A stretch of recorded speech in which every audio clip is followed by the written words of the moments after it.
Ihayag ng Department of Justice na desisyon ni Pangulong Ferdinand R. Marcos Jr. kung babalik nga ba o pangaba ang Pilipinas bilang miyembro ng International Criminal Court sa harap ng panawagan ng ilang personalidad. Kasunod niyan, muling iginiit ng DOJ na binigyan ng due process si dating Pangulong Rodrigo Duterte. Narito po ang ulat.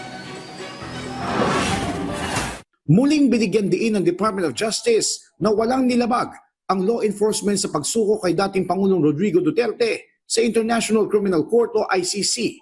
Sa programa Mike Abbey Live, sinabi ni Justice Undersecretary Nicholas Felix T.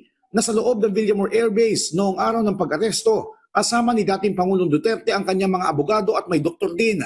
Di rin anya ipinagkait sa dating Pangulo ang mga pagkain at medical assistance. Walang linabag na batas o patakaran ng ating mga law enforcers doon sa Villamor. May mga medical professional galing sa pamahalaan at pinapasok din yung sarili mga pribadong doktor ni PRRD. Nasunod din, ayon kay Undersecretary T, ang proseso sa pag-aresto kay dating President Duterte.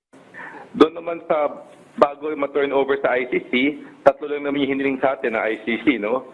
Unang-una, patunayan na ang subject ng warrant of arrest ay ang dating presidente, si PRRD.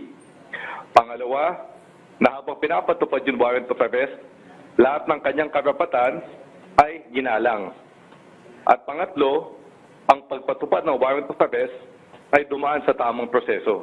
Ipinauubaya na anya ng gobyerno sa International Criminal Court ang pagtakbo ng kaso at kung may kailangan anya ang dating Pangulo. Pero kung may kailangan naman si PRRD mula sa ating pamahalaan, tingnan natin kung ano man yun, baka naman maaari natin mabigay yun.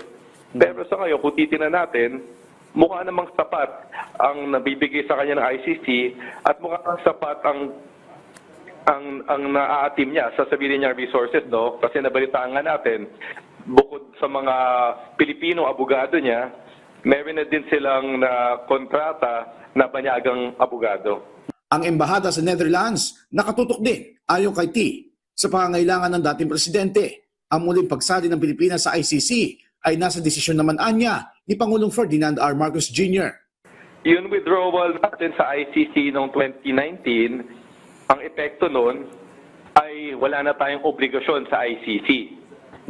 Ngunit, dahil dinaan ng ICC ang warrant of arrest sa Interpol, doon nagkaroon tayo ng mga obligasyon. Ano? Dahil sa Interpol, nasa interest natin na tulungan ng Interpol dahil kadalasan naman, tinutulungan nila tayo pag tayo may mga hiling para magpa-arrest ng mga iba-ibang mga pugante.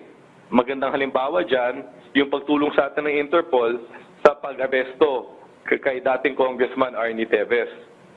Ang panawagan naman ng DOJ sa publiko. Ang pahayag lang ng DOJ ay yung pinahayag din namin noong isang linggo na sana namanalig ang ating mga kababayan na dumaan ang proseso ang pag-aresto kay PRRD at ang pagsuko sa kanya sa Hague.